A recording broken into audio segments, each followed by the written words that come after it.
myself. I am Savedge. I am a model, and today I decided to start my YouTube channel.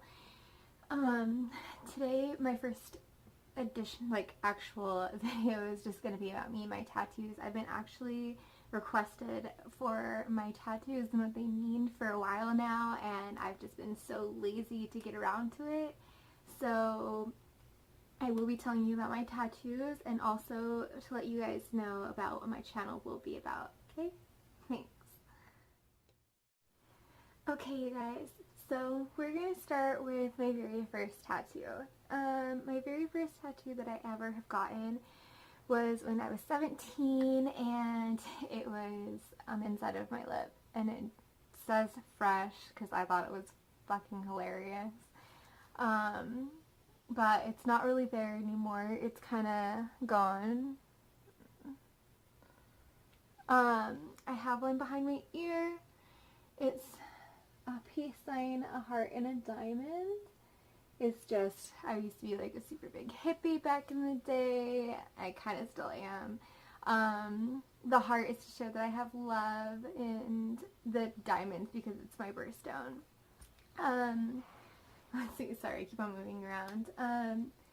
My third tattoo that I ever gotten was on my chest. You can kind of see it. It is, I know, a little bit revealing. It's a heart being ripped out of my chest. I won't show any more than just this. But that means a lot to me. It's to show that everything that I've ever been through in my life, it shows that people have ripped my heart from me, and I've just totally lost my way. But no matter what happens, I'll still always have my heart. Like how people wear their heart on their sleeve, I wear it on my chest to show people that I never will be heartless. Let's see. I have a umbrella from Resident Evil, the Umbrella Corporation, tattooed on my elbow because I love zombies and I love Resident Evil. Kind of like what went along with my chest as well. I have my whole sleeve done. It's a whole memorial piece. The owl is for my grandmother. Back in the day, the Indians thought of the barn owl as the great white owl, and when people were getting ready to pass away, the owl would come and take their souls and bring them to the next realm. And whenever those people who had passed on really wanted to come and visit their family, they would ask the white owl's permission to borrow their body to come back to visit their family. And I thought it was amazing because when I told my grandma about this, she was really happy and really excited that I was getting in touch with my Indian side, because she was Cherokee Indian and my grandpa was Apache. So that was really cool. And after she passed away, the strangest thing was that we did have barn owls that were around our house, and when she passed away, for 3 weeks straight after she passed away, they hung around in the trees by our house. So I was just like, that's an automatic sign that I'm gonna get that done. And then I have a wolf. I don't know if you can kind of really see it. It's for my best friend. He passed away about 5 years ago. We still don't know what really happened to him. He was found in a ditch, unfortunately, and it was just really insane of losing him, and we weren't really talking before he passed away, until the last day that he was considered to be alive. He called me and told me that he was sorry about everything that we had been fighting about, and something just came over him and told him that he needed to apologize to me. So we decided to make amends, and I was supposed to see him that next day, but I don't know, I ended up not seeing him because I was in a really horrible relationship and I wasn't able to get away. And it's my one regret that I do have, but at the same time, I always had to tell myself, at least we made amends before anything bad really did happen. the rest of it. This main tree was supposed to be the tree of life, but it kind of still is to me. That represents my cousin who passed away as well. Like I said, it is a memorial piece. He ended up killing himself around the same time that my friend Kenny had passed away. And I do have 2 feathers from the owl. I now consider them the 2 feathers for both of my kids that have passed. First one was taken away from me because of the same horrible relationship I just got done talking about. And the second one was for my daughter Susie, who passed away last year in February. She unfortunately was diagnosed with hydrosyphilis,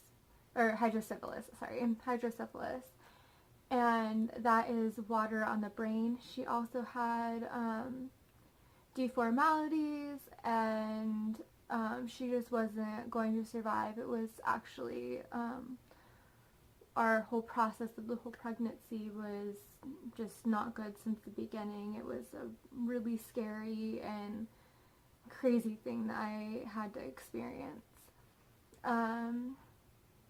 With that being said, I do have tattoos on my hands. One of them is her birthday and the other one is her name, as you can see there. And then I do have a semicolon tattooed on the inside of my pointer finger. I also have cat whiskers on this hand. On the inside of my arm, it says "Let Love Bleed Red." I did forget about that. It is a Sleeping with Sirens song my cousin Daniel did. He also was killed earlier this year. He did it for me about 5 years ago, but he was killed later this year, about like 3 months ago. It was pretty unexpected. Let's see, what other tattoos do I have? Something that's not so sad. Sorry. Let's see. Oh, okay, so I do have a robot tattoo. It is from one of my friends. Her name is Brittany. We were friends for years and years and years, and right after I got this tattoo, which she had drawn, and it's crazy because it is a heart question mark, and if you turn it to the side, it is a B for Brittany.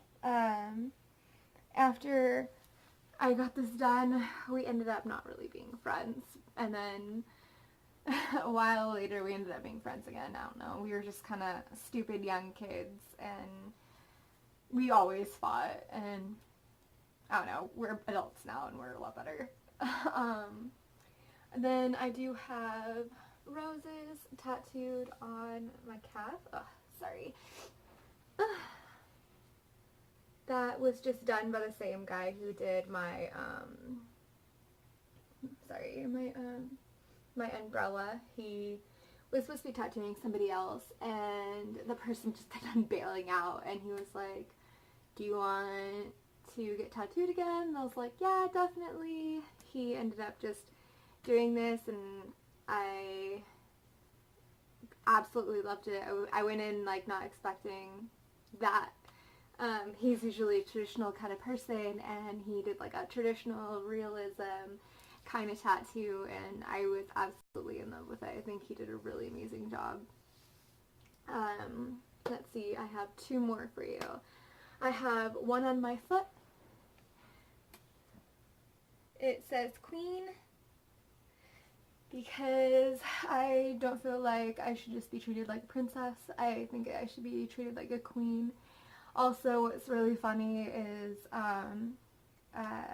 my female best friend that we've been friends for about 20 years now, she had gotten princess on the same foot like a couple years before, and I totally forgot that she even got it.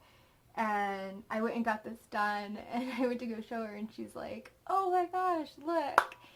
And I saw that she had princess on the same exact foot in the same exact place. So We're actually in the beginning of this upcoming year for 2018 will be exactly 20 years that we're friends. So I think that for our 20th anniversary, we're both going to get like little crowns above like the P and the Q for us, so that we have like an actual like semi-matching tattoo with each other.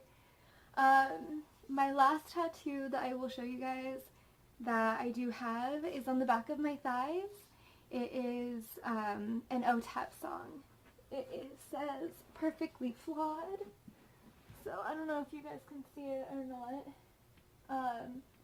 OTEP has really been a big part of my life.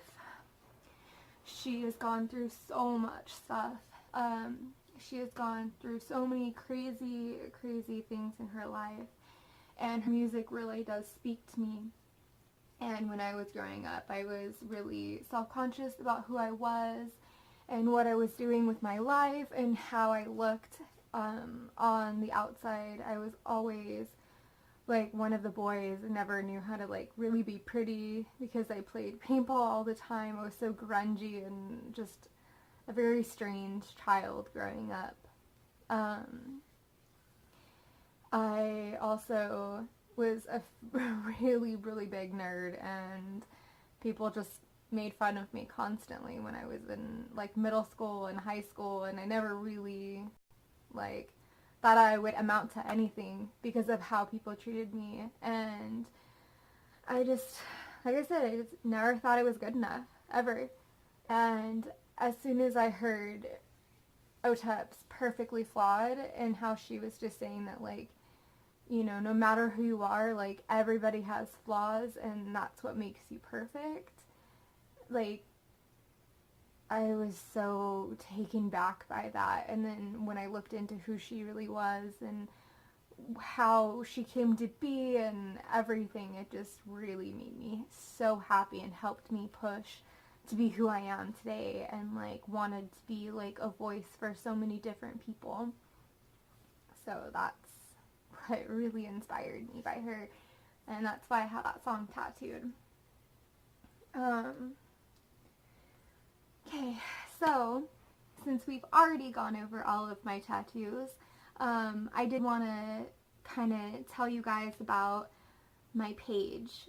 I'm going to start my my YouTube page here today, and I would like you guys to go ahead and comment below and let me know like what I should go ahead and talk about like on different occasions, but most of it I wanted to really talk about was with food. I am vegan. I have been vegan for 4 years now, back and forth, and I have been mainly vegetarian and pescatarian since I was 12. With that being said, the reason why I'm having this channel open in the way that it is going to be is because so many people ask me, what do I eat, where do I go, and how am I supposed to like mix and match things so that it's like good for their like allergy purposes, for dietary purposes, and for simply just wanting to try out like being vegan for a week or even being vegetarian for a week. Like, people have like such a difficulty with that in this world, and I never understood that until so many people started asking me. So I've decided that I will go ahead and give my knowledge that I do have out to everybody, along with answering people's questions about anything and everything that they have asked. So I guess here we go. Thanks.